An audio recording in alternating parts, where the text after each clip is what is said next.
안녕하세요. 일본 꿀팁 베트남입니다. 최근 베트남에서는 굉장한 뉴스가 나왔는데요. 호치민시에서 2026년 7월부터 134개의 버스 노선을 전면 무료화하기로 선언했습니다. 또한 호치민시 지하철 1호선의 경우 종이 승차권 판매를 중단하고 모든 결제는 전자지갑, QR코드 등을 활용한 결제만을 제공하기로 하였습니다.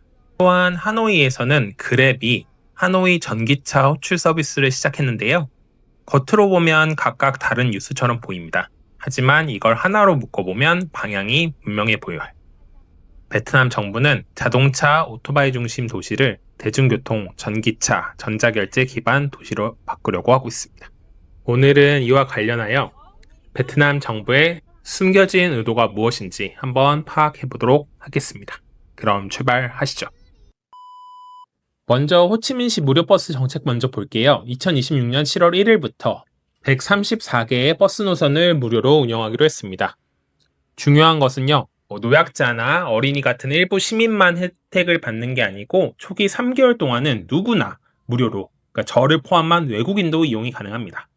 이후에는 전자신분증, 은행카드, 전자지갑, QR코드, 멀티고 등 이용 기록을 남기는 방식으로 바뀐다고 합니다. 여러분들도 예상할 수 있는 것처럼 처음에는 무료로 풀어서 시민들이 버스에 익숙해지게 만들고 그 다음에는 전자결제와 앱 기반으로 이용객들의 이동 데이터를 확보하려는 구조처럼 보입니다. 정부 입장에서는 누가, 언제, 어디서 어떤 노선을 이용하는지 알 수 있기 때문에 향후 노선을 개편하고 보조금을 지급하고 교통 혼잡 관리, 도시 계획까지 연결할 수 있는 큰 그림이라고 할 수 있을 것 같아요.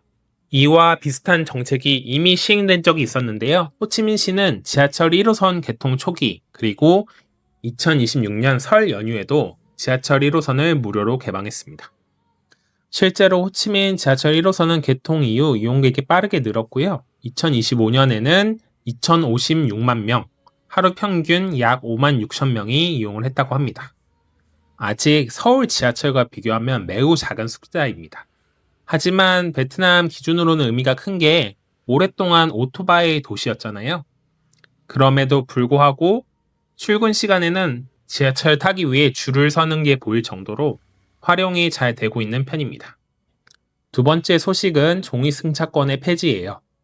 이미 작년 11월부터 5개 역에서 종이 승차권 판매를 중단했고요. 앞으로는 모든 역에 적용할 예정이라고 합니다.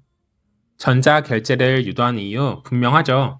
거래의 투명성을 높이고 베트남에 만연해 있는 언더 더 머니, 검은 돈의 추적을 좀 더 용이하게 하기 위함입니다. 물론 지하철 요금 1,000원, 2,000원짜리를 모은다고 큰 돈이 되진 않을 수도 있지만 정부의 의지를 보여주는 사례라고 할 수 있을 것 같습니다. 그리고 전기차 산업 육성을 위한 뉴스들도 많이 보였는데요. 그랩이 최근 하노이에서 전기차를 시범 운영하기 시작했습니다. 최근에 빈페스트 산하에 그린 SM의 존재감이 굉장히 컸었는데요.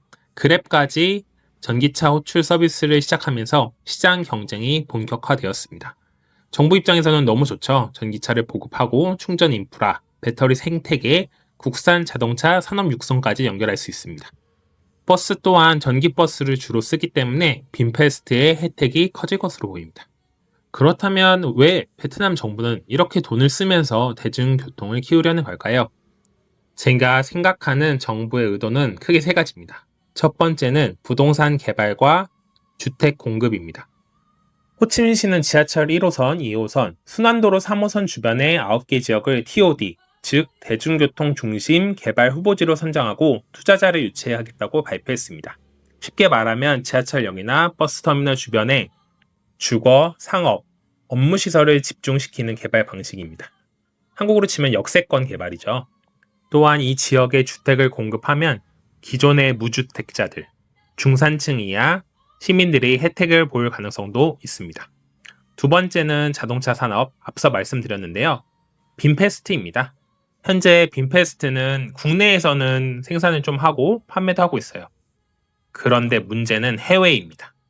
삼성, 기아, 토요타, 나아가 테슬라 같은 세계 1류 전기차 브랜드가 되기 위해서는 실적이 필요합니다. 최근에 빈페스트가 전기 버스를 선보였는데요.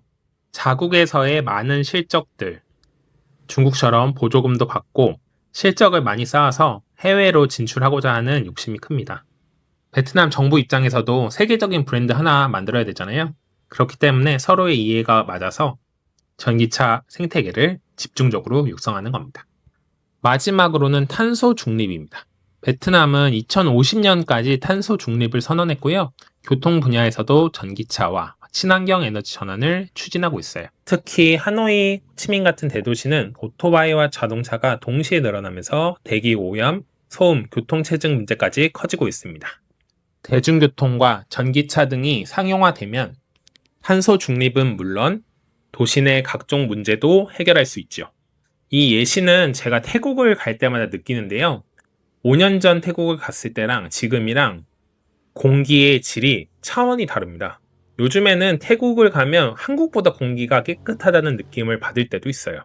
도로에 중국제긴 하지만 전기차들이 쫙 깔려 있거든요. 그만큼 대중교통과 전기차 전환이 도시 내 환경오염 문제를 해결하는 데 큰 도움이 된다는 것은 명확해 보입니다.